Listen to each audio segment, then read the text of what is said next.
நம் ஆண்டவருடைய வார்த்தைக்கு நேராக நாம் கடந்து போவோம்.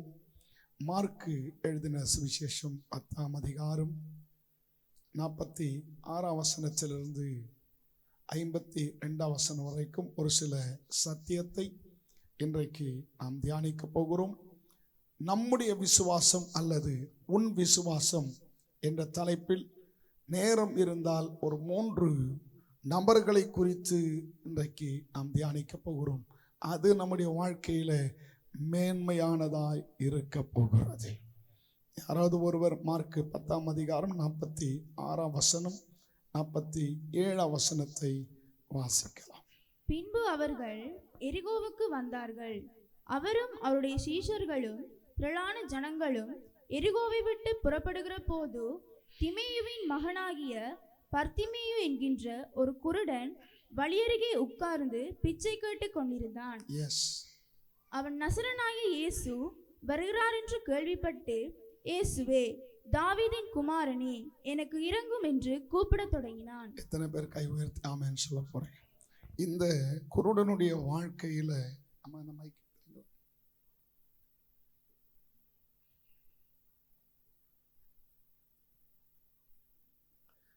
இந்த குருடனுடைய வாழ்க்கையில ஒரு சில சத்தியத்தை நாம் அறிந்து கொள்ள போகிறோம். என்னன்னா,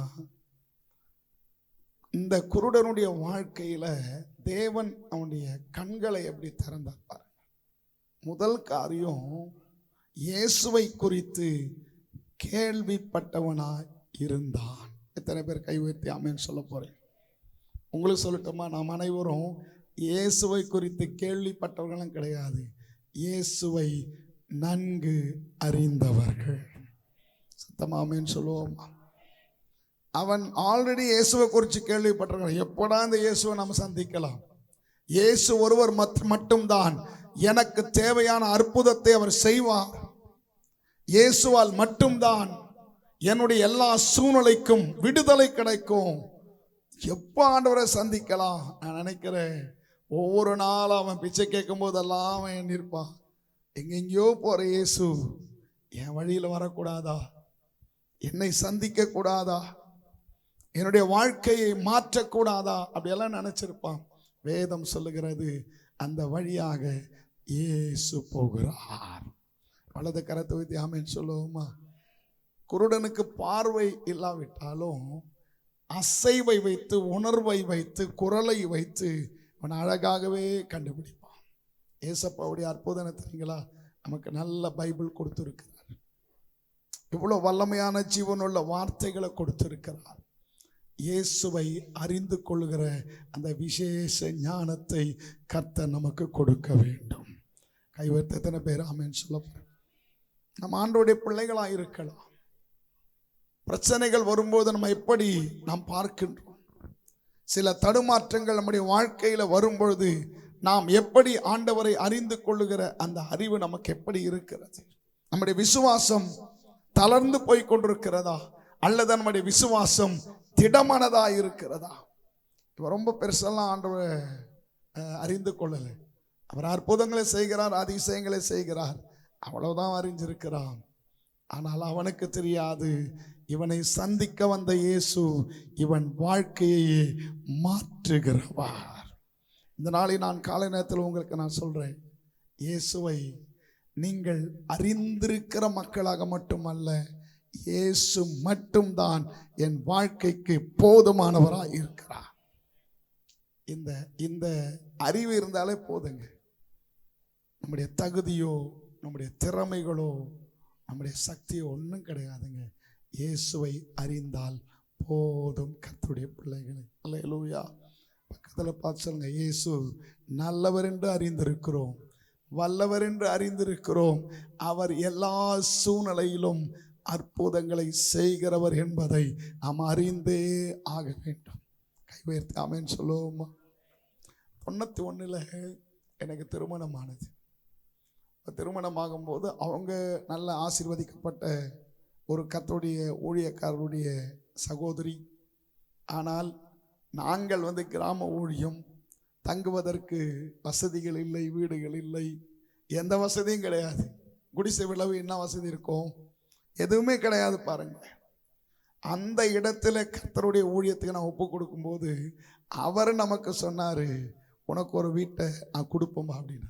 சாத்தியமாகுமா?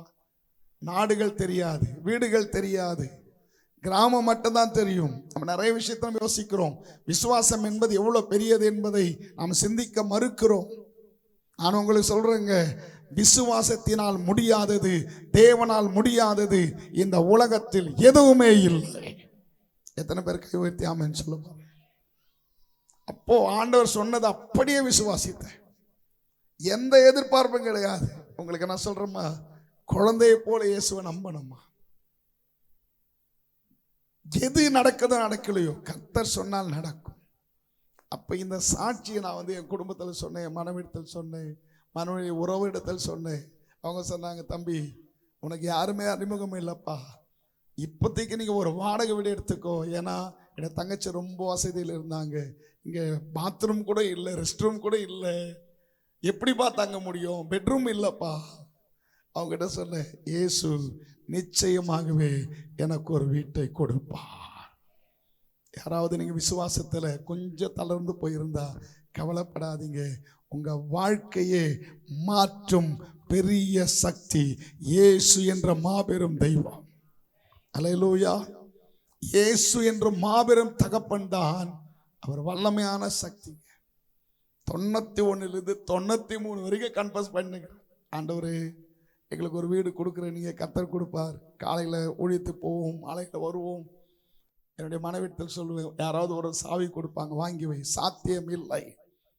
93வது வருஷத்தில் எப்படி உங்கள் பாஸ்டர் முதல் முறை பார்க்கும்போது அறிமுகமானோம், அது போல நான் தங்கி இருக்கிற வீட்டு ஓனர் வந்தார். பெரிய சாட்சி. அதை அப்படியே கட் பண்ணிவிடுவோம். அவர் ஜெபம் பண்ணிட்டு, பாஸ்டர் இந்த வீட்டை கர்த்தர் உங்களுக்கு இலவசமாய் கொடுக்க சொல்கிறார். தலைக்கு மேலே கைத்தட்டல. இவ்வளோ பெரியவர். நினைக்காதீங்க, ஆண்டவர் குருடனின் கண்ணை மட்டும் திறக்கிறவர் அல்ல, வாழ்க்கையின் சரித்திரத்தையே மாற்றுகிறவர் நம்ம ஆண்டவராக இருக்கிற இயேசு. நம்முடைய குடும்ப சூழ்நிலையே மாற்றுகிறவர். ஒரே விஷயம்தான், கர்த்தரை தெரிந்து கொள்ளுதல் முக்கியம் அல்ல, என் வாழ்க்கைக்கு அவர்தான் அற்புதமான பதிலாக இருக்கிறார். அவர் மட்டும்தான் என்னுடைய தேவைகளை சந்திக்கிறவராக இருக்கிறார். கரங்களை தட்டி ஆண்டவருக்கு நன்றி சொல்லுவோமா. அவன் கேள்விப்பட்ட உடனே ஆண்டவரை கூப்பிட ஆரம்பிக்கிறான். எந்த சூழ்நிலையிலும் நம்முடைய கண்கள் ஆண்டவரை மட்டுமே பார்க்க வேண்டும். ஹல்லேலூயா. இல்லைன்னு சொல்லுவோம், எந்த சூழ்நிலையிலும், கொஞ்சம் சத்தமாக சொல்லுவோம், எந்த சூழ்நிலையிலும் என்னுடைய கண்கள் ஆண்டவரை மட்டுமே பார்க்க வேண்டும். அயல் நாடுகளை அல்ல, உதவி செய்கிற மக்களை அல்ல, நமக்கு கொடுப்பேன் என்று சொல்லி வாக்குறுதி கொடுத்த அநேக மக்கள் அல்ல, நமக்கு ஒரே தகப்பன், நமக்காக ஜீவன் கொடுத்த இயேசு ஒருவர். இவன் ஒரு முறை கூப்பிடுறாங்க, பிரச்சனை இல்லை. ஆனால் தடைகள் வருகிறது. உங்களுக்கு சொல்லட்டுமா, குருடன் சத்தம் போட்டு கூப்பிட்டா யார் மதிப்பாங்க? நல்ல ஒரு கணத்துக்குரியவர்கள் ஒரு வார்த்தை சொன்னா போதும் குரல் கொடுப்பாங்க. பாஸ்டர் வந்தாரு, காரை ஒரு ஆரன் அடிச்சாரு, அருமையான சகோதரர் அழகா டோரை திறந்து எங்களை அழைச்சிட்டு போறாரு. அது வேறு. அவனுக்கு யாருமே ஆதரவு கிடையாது. ஆனா அவனுடைய குரலுக்கும் பதில் கொடுக்கிறவர், செவி கொடுக்கிறவர் ஒருவர் இருக்கிறார். அவர் தான் நம் ஆண்டவராக இருக்கிற இயேசு. கை உயர்த்தி ஆமென் சொல்லுவோமா. உங்களுக்கு நான் சொல்றேன், விசுவாச வாழ்க்கையில இயேசுவை தெரிந்தது முக்கியம் அல்ல, இயேசுவை அறிந்திருக்க வேண்டும். எந்த காரியத்தில் சரிங்க, ஆண்டவர் புரிஞ்சுட்டா வச்சுங்க, அவரால் முடியாத அதிசயமான காரியம் இந்த உலகத்தில் எதுவுமே கிடையாது. நேற்று வரைக்கும் குருடன், ஆனா இன்றைக்கு அவன் இயேசுவை சந்திக்க போகிறான். அவனுடைய வாழ்க்கையை புரட்டி போட போகிறான். நம்முடைய ஆவிக்குரிய வாழ்க்கையில தடைகள் வரும் பாருங்களேன், அந்த தடைகளை நம்ம தான் மேற்கொள்ளணும். இரண்டாவது, சத்தமிட்டு கூப்பிடும் பொழுது தடைகள் வந்துட்டே இருக்கிறது. ஆனால் இந்த தடைகளை குறித்து அவன் கவலையே படலை. ஒரே நம்பிக்கை, என் ஆண்டவர் தான் என் வாழ்க்கையை சந்திக்க வேண்டும். இந்த அரிய வாய்ப்பை நான் ஒரு நாளை விட்டு விடக்கூடாது. நீங்க சண்டே ஏதோ ஒரு ஆலயத்துக்கு வரும்பொழுதெல்லாம் ஒன்று எதிர்பாருங்க, நான் சர்ச்சுக்கு வரும்போதெல்லாம் ஒன்று எதிர்பார்ப்பேன், இன்று கர்த்தர் என்னோடு பேசுவார், இன்று எனக்கு தேவையான அற்புதத்தை செய்வார். ஒவ்வொரு நாள் ஆண்டோடைய மிராக்கிளை டெஸ்ட் பண்றேங்க. உங்க நாட்டில் வந்து ஒரு 10 நாட்கள் இருக்கிறேன், ஒவ்வொரு இடத்துல தேவன் அற்புதத்தை செய்கிறார், ஒவ்வொரு இடத்துல கர்த்தருடைய வார்த்தையை அனுப்புகிறார். கண்கூட பார்க்கிறேன். உங்களை சொல்லட்டுமா, என்னிடத்தில் வருபவனை ஒருபோதும் ஒருவனையும் இயேசு புறம்பே தள்ளுவதில்லை. இவன் தொடர்ந்து கூப்பிடுகிறான் பாருங்க. உங்க வாழ்க்கையில தடை வரங்க, நல்லா ஜெபம் பண்ண நினைப்பீங்க, டிஸ்டர்ப் ஆகிடும். சண்டே ஆராதனைக்கு தவறாமல் வரணும்னு பொருத்தனை பண்ணியிருப்பீங்க, தடைகள் வந்துடும், உடல் பலவீனம் வந்துடும், குடும்ப பிரச்சனை வந்துடும், பலவிதமான பண நெருக்கடிகள் வந்துடும், மன சோர்வுகள் வந்துடும். எந்த தடை வந்தாலும் ஆண்டவிடத்தில் ஜெபித்த அந்த ஜெபத்தை விடவே விடாதீர்கள். கை உயர்த்தி ஆமென் சொல்லுவோம். தடைகள் ஏன் நம்முடைய வாழ்க்கையில் வருகிறது? ஆண்டவருக்கு தெரியும். இவன் இயேசுவை சந்திக்க வருகிறான், இவன் வாழ்க்கை மாறும். இவன் இயேசுவிடத்தில் வருகிறான், இவனுடைய பிரச்சனை மாறும். இவன் இயேசுவிடத்தில் வருகிறான், இவன் தலையெழுத்தையை கர்த்தர் மாற்றுவார். எல்லாம் தெரியும், அதனால தான் தடை வருது. நான் ஆரம்ப ஊழியத்தில் ஜெபிக்க ஜெபிக்க தோல்விதான் நான் சந்தித்தேன். உபவாசம் 7 நாள் உபவாசம் எடுப்போம் பாருங்களேன். அப்போல்லாம் கடினமான உபவாசம். இப்போ நான் நிறைய பாஸ்டங்களுக்கு சொல்லி கொடுக்குறது, ஏப்பா கொஞ்சம் தண்ணி குடிச்சிட்டு பாஸ்டிங் எடுப்பா, ரொம்ப கடினமாக பாஸ்டிங் எடுத்துறாத அப்படின்லாம் சொல்லி கொடுக்குறப்பெல்லாம் யாரும் கிடையாது. ஒன்று செய் அல்லது செத்து மடி சொல்லிடுவார். எதுக்குப்பா நீ ஊழியம் பண்ணுற, பாஸ்டிங் எடுத்து செத்துரு, ஜனங்க வரல, எதுக்கு நீ சர்ச்சை நடத்துகிற கேள்வி கேட்குற காலம். 7 நாள் பாஸ்டிங் எடுப்பேன், 7ஆவது நாள் எதிர்பார்ப்பேன் 20 பேர் வர சர்ச்சு, 20 பேரும் வர மாட்டாங்க. நானும் என்னுடைய மனைவி குழந்தை, அவங்க சின்ன குழந்தை தூக்கிட்டு போயிடுவாங்க, பாட வராது. எவ்வளோ கஷ்டம் தெரியுமா? ஆண்டவரத்தில் கேட்டேன், ஆண்டவரே ஜெபம் பண்ணால் ஊழியம் வளரும்னு எதிர்பார்க்குறேன், ஆனால் ஜெபம் பண்ண பண்ண ஊழியம் அது ஆசீர்வாதமாக இல்லை ஆண்டவரே. வர ஜனங்கள் வரல. ஒரு வாரம் ஜெபம் பண்ணாது விட்டேன். கவனிக்கிறதெல்லாம் நீங்கள் ஒரு வாரம் ஜெபமே பண்ணல, ஊழியம் வளருது. நிறைய விசுவாசிங்க அப்படிதான், பாஸ்டர் ஜெபம் பண்ணாதான் பாஸ்டர் எனக்கு பிரச்சனை, ஜெபம் பண்ணல எனக்கு பிரச்சனையே கிடையாது. உங்கள் கேள்விக்கு என்னுடைய அந்த சின்ன சாட்சி பதிலாயிருக்கும் சகோதர சகோதரிகளே. 2வது வாரம் டெஸ்ட் பண்ணி பார்க்கலாம். ஆண்டவர் இந்த வாரம் ஃபுல்லாக ஜெபம் கிடையாது, தனி ஜெபம் கிடையாது, டெஸ்ட் பண்ணி பார்க்கலாம். அந்த வாரம் பார்த்தீங்கன்னா 20 பேர் வராங்க, 25 பேரை வராங்க. என்னால் ரொம்ப குழப்பமான ஒரு சூழ்நிலை. நிறைய பேருடைய வாழ்க்கை என்ன தெரியுங்களா, நீங்கள் தனியே பேசுவீங்க, ஜெபம் பண்ணும்போது தாங்க எனக்கு பிரச்சனை வருது, குடும்ப ஜெபம் பண்ணும்போது தாங்க குடும்பத்திலே சண்டை வருது. புரிஞ்சுக்க மாட்டாமே, சத்தம் கேட்கல. நிறைய வீட்டில் பார்த்தீங்கன்னா சண்டை எப்படி தெரியுமா வரும், குடும்ப ஜெபத்தில் மட்டும் தான். நான் போயிட்டு பிறகு உங்கள் பாஸ்டர்கிட்ட சொல்லுவீங்க. ஏன்னா எத்தனையோ வீட்டு கூட்டங்கள் அன்பா குடும்ப ஜெபம் ஆரம்பிச்சிருப்பாங்க, ஒரு பாட்டில் பிரச்சனை வந்துடும். அங்கே குழந்தைங்க இருக்கிறாங்க பாரு, அவங்க பிரச்சனை உண்டு பண்ணிடுவாங்க. உங்களுக்கு என்ன சொல்லட்டுமா, இப்படி 1 மாதம் 2 மாதம் 3 மாதம் டெஸ்ட் பண்ணி பார்த்துட்டே இருக்கிறேன். ஆண்டவர்கிட்ட கேட்ட, ஆண்டவரே ஒன்று ஜெபம் பண்ணணுமா இல்லை ஜெபம் பண்ணக்கூடாதா, உபவாசிக்கணுமா உபவாசிக்க கூடாதா? நான் உபவாசிக்கும் போது தோல்வியை தான் கண்டுனுக்கிறேன். உங்களுக்கெல்லாம் ஆரம்ப ஊழியம் அல்லது ஆரம்ப விசுவாச மக்கள் நீங்கள்லாம் புரிஞ்சுங்க. சிலருக்கு ஜபிக்க ஜபிக்க சோதனை வருதுன்னு நீங்கள் எல்லாம் இடாதீங்க, தடைகள் வர்றதுனால ஏமாந்துடாதீங்க. தடையை உடைப்பதற்காக தான் ஒரு கிறிஸ்தவன் இந்த உலகத்தில் பிறந்திருக்கிறான். சத்தமாவராமே. அப்பதான் ஒரு நாள் ஆவியான என்னோட பேசினார், மகனே சாத்தானுடைய தந்திரம் என்னவென்றால், நீ ஜெபிப்பதினால் தான் பிரச்சனை வருகிறது என்பதை அவன் உனக்கு உணர்த்தி கொண்டிருக்கிறான். அது அல்ல, அது சாத்தானின் தந்திரம். எத்தனை பேர் உங்க வாழ்க்கையில குடும்ப ஜெபத்தை நிறுத்தி இருக்கிறீர்கள்? எத்தனை பேர் தனி ஜெபத்தை நிறுத்தி இருக்கிறீர்கள்? எத்தனை பேர் இனி எனக்கு சபையிலே ஊழியம் செய்கிற ஊழியமே வேண்டாம் என்று உதறி தள்ளி இருக்கிறீர்கள்? ஏன் தெரியுமா? தடைகள் வரும் பொழுது அதை எதிர்கொள்கிற பக்குவம் நமக்கு தெரியாததுனால தான்.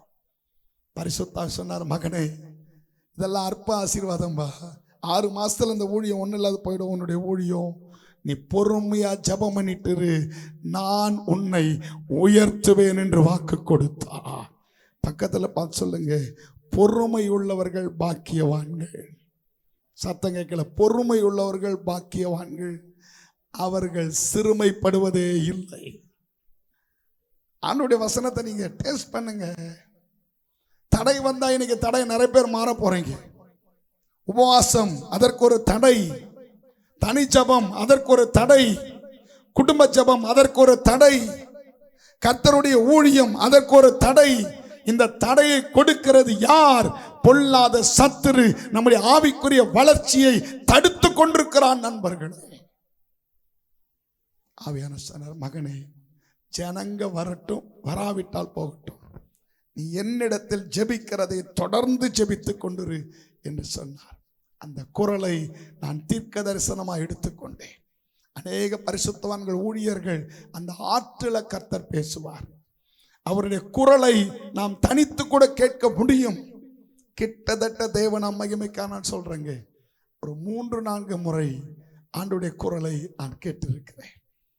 அது ஒரு பாக்கியமான நேரம், அது ஒரு அற்புதமான நேரம்.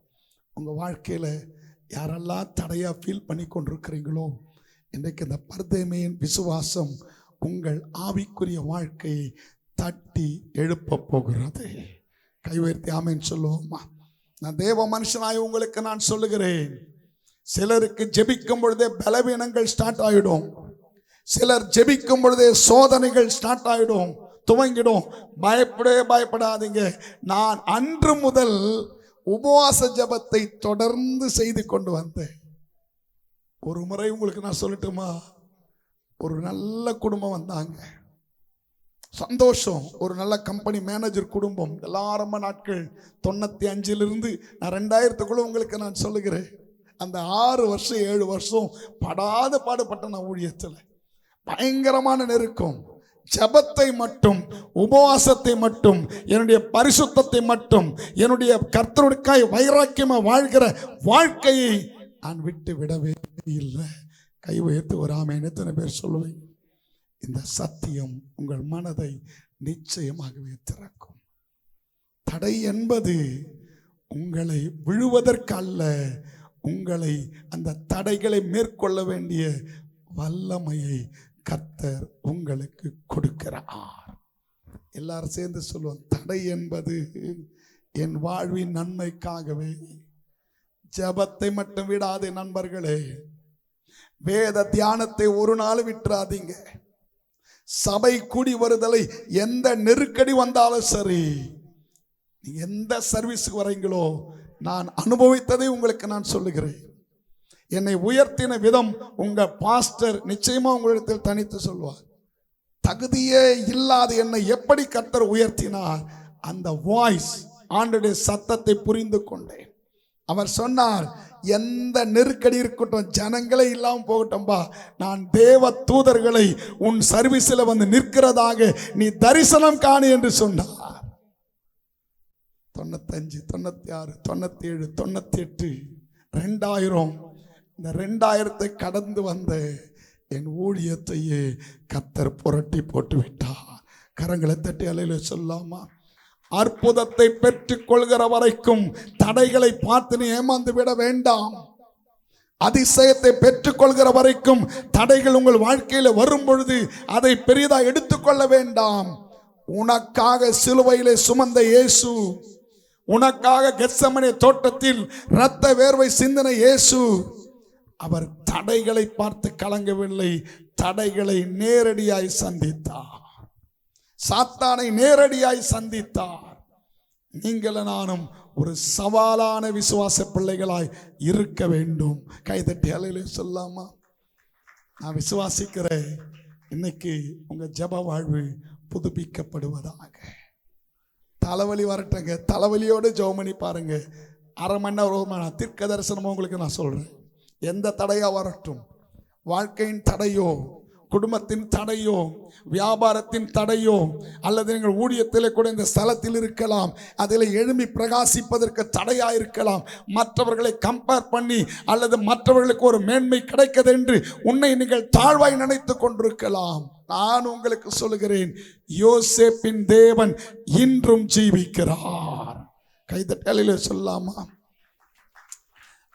அவர் உயர்த்துற வரைக்கும் அவன் பொறுமையா இருந்துட்டான். அவன் நன்மைக்காகவே தீமைகளை சந்தித்தவன், பரிசுத்தத்துக்காகவே பாடுகளை அனுபவித்தவன்.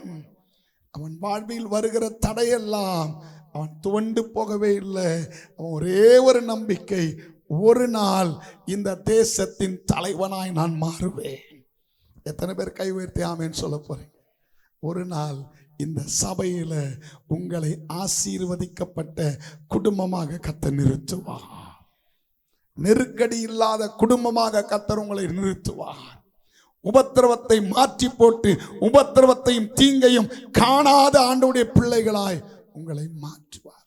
2000 இன்னைக்கு வரைக்கும் பார்க்குறேங்க, நான் நினைச்சு பார்க்காத மேன்மை. ராணிப்பேட்டை ஒரு குட்டி மாவட்டம், இப்போதான் மாவட்டம் பிரிஞ்சிருக்கிறது. எங்கள் தலையை உயர்த்துவதற்கு காரணம் தெரியுமா? இந்த உலகத்தில் எதை இழந்தாலும் நான் இன்று வரை தேவனுடைய பலிப்படுத்தல் சொல்லுகிறேன், தேவனின் உறவை நான் இழந்ததே கிடையாது. கைதட்டி அலையில சொல்லாமா? இரவெல்லாம் சரீர பலவீனம் வரும். இப்போ கூட பலவீனத்தில் பேச முடியாத வந்தேன், சூழ்நிலை வந்துதான் ஆகணுன்ற கட்டாயம். நைட்டெல்லாம் இரும்பின். உங்களுக்கு தெரியுமா? சுவாச உறுப்புகள் பாதிக்கப்பட்ட மக்களுக்கு தெரியும். 12 மணிக்கு மேலே தான் அவங்க ஃபங்க்ஷன் ஸ்லாக் ஆகும், இரும்பல் ஸ்டார்ட் ஆகிடும். நைட்டெல்லாம் இரும்பல். என் மனைவி சொல்லுவாங்க, ஏங்க இவ்வளோ கஷ்டப்பட்டு இருமுறீங்க, தூங்கிடுங்க. அந்த 2 மணி 2:30 மணி ஆயிடுச்சுன்னா எழுந்து அந்த இரும்பலோடு ஸ்தோத்திரம் பண்ணி ஜெபம் பண்ணுவாங்க. ஆண்டவர் எங்கள் வாழ்க்கையே ஆசீர்வதிக்கிறார். எத்தனை தடைகள் வரட்டும் அன்பு மக்களே, சோர்ந்து போயிடாதீங்க. அந்த தடைகளை கர்த்தர் நிச்சயமாய் மாற்றுவார். அற்புதத்தை பெற்றுக்கொள்கிற வரைக்கும் ஆண்டவரை விடவே கூடாது. கைதட்டவே ஆமென் சொல்லுவோமா? ஹல்லேலூயா. ஆண்டவர் அழைக்கிற வரைக்கும், ஆண்டவர் அற்புதத்தை செய்கிற வரைக்கும் அவன் கூப்பிட்டு கொண்டே இருக்கிறார். எல்லாரும் சேர்ந்து சொல்லுவோம், ஜெபிப்போம். சத்தமா சொல்ல, ஜெபிப்போம், விசுவாசிப்போம், தேவனுடைய வார்த்தையை ஏற்றுக்கொள்வோம். அவர் சொன்னதை நிச்சயமாகவே செய்து முடிப்பார். கைதட்டி ஆமென் சொல்லுவோமா? யாரால முடியாதுங்க, இயேசுவால் முடியுங்க. இதுவரைக்கும் இந்த பரிசுத்த வேதத்தில் நான் இயேசுவை பார்க்கிறேன். யாரெல்லாம் இயேசுவை இந்த வேதத்தை திறந்து படிக்கும் பொழுதெல்லாம் ஒன்றை சிந்திக்க வேண்டும், இந்த வேதத்தில் நான் இயேசுவை பார்க்கிறேன் என்ற ஒரு விசுவாசம் உங்களுக்குள் வர வேண்டும். தகுதி அல்ல, கர்த்தர் நிச்சயமாகவே அநேகருடைய தடைகளை கர்த்தர் மாற்றப் போகிறார். வேதம் சொல்லுகிறது, தடைகளை நீக்கி போடுகிறவர் உனக்கு முன்பாய் போகிறார்.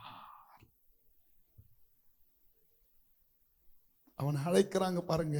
இயேசு நின்று அவனை அழைத்து வர சொன்னார். அவர்கள் அந்த குருடனை அழைத்து, திடன்கொள், எழுந்திரு, இயேசு உன்னை அழைக்கிறார். அது வரைக்கும் கூப்பிட்டுக்கிறான் பாருங்க. எந்த இடையூறுகளும் கிறிஸ்தவ வாழ்க்கையில சேதப்படுத்தக்கூடாது. நம்முடைய ஆவிக்குரிய வாழ்க்கையில எந்த இடைஞ்சல்கள் நம்முடைய வாழ்க்கையில் வரக்கூடாது. நான் சொல்கிற தமிழ் உங்களுக்கு புரியுதான்னு தெரியாது, புரிந்தவர்கள் புரிந்து கொள்ளுங்கள். உங்களுக்கு நான் சொல்கிறேன், இடையூறுகள் நமக்கு வரும் பொழுதுதான் அற்புதத்தின் வழிகளை கர்த்தர் நமக்கு திறப்பார். கை உயர்த்தி ஆமென் சொல்லுவோமா? எந்த விதத்தில் கலங்க வேண்டாம். இந்த காலை நேரத்தில், இந்த புதிய வருஷத்தின் முதல் மாதத்தின் கடைசி பரிசுத்த ஓய்வு நாளின் முதல் ஆராதனையில் சொல்லுகிறேன், உனக்கும் அற்புதம் செய்கிற இயேசு நம் ஆலயத்தில் வந்திருக்கிறார். உன்னை பயன்படுத்த போகிற இயேசு நம் ஆலயத்தில் வந்திருக்கிறார். ஒருவரையும் புறம்பே தள்ளாத இயேசு நம் நடுவில் வந்திருக்கிறான். அவன் கூப்பிட்ட உடனே பார்த்தீங்கன்னா அவன் செஞ்ச ஒரு பெரிய விஷயம் என்ன தெரியுங்களாங்க? ஆண்டவரை முற்றிலும் விசுவாசித்தான். ஹல்லேலூயா.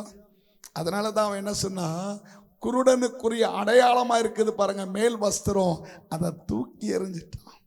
அன்பு மக்களே, உங்கள் தலையை உயர்த்தணுமா? நம்முடைய அடையாளங்களை தூக்கி எறிய வேண்டும். நம்ம ஒரு அடையாளம் வச்சு யார் தெரியுங்களாங்க? ரொம்ப கோபக்காரங்க, ஆனா அன்பு நிறையங்க. இது ஒரு அடையாளம். உங்களுடைய உடை ஒரு அடையாளமா இருக்கலாம், உங்களுடைய ஆபரணங்கள் ஒரு அடையாளமா இருக்கலாம். தமிழ்நாட்டில் பார்த்தீங்கன்னா மொழிகளிலே கூட அடையாளங்கள் இருக்கிறது, மாவட்டங்களுக்கு அடையாளம் இருக்கிறது, அவர்கள் அணிந்து கொண்டிருக்கிற ஆபரணங்களில் அடையாளம் இருக்கிறது. இவன் எப்பொழுது இயேசுவை சந்தித்தானோ அவன் அடையாளத்தை தூக்கி எறிந்து விட்டான். அன்பு கிறிஸ்தவ நண்பர்களே, நமக்கு ஒரே அடையாளம் இருக்கிறது, நான் தேவனின் பிள்ளை. கை உயர்த்தி சொல்லுவோமா? நான் இயேசுவின் ரத்தத்தினால் கழுவப்பட்ட பிள்ளை. இதாங்க அடையாளம். ஐயா சொன்னாங்க, பாஸ்டர் சொன்னாரு, ஒரு பிஷப், அது அடையாளம் இல்லைங்க, அது கர்த்தருக்கு ஒரு சின்ன பொறுப்பு. ரெவரண்ட், அது அடையாளம் இல்லை. எங்களுக்கு ஒரே அடையாளம், உண்மையுள்ள வேலைக்காரன். கை உயர்த்தாமேன்னு சொல்லுவோமா?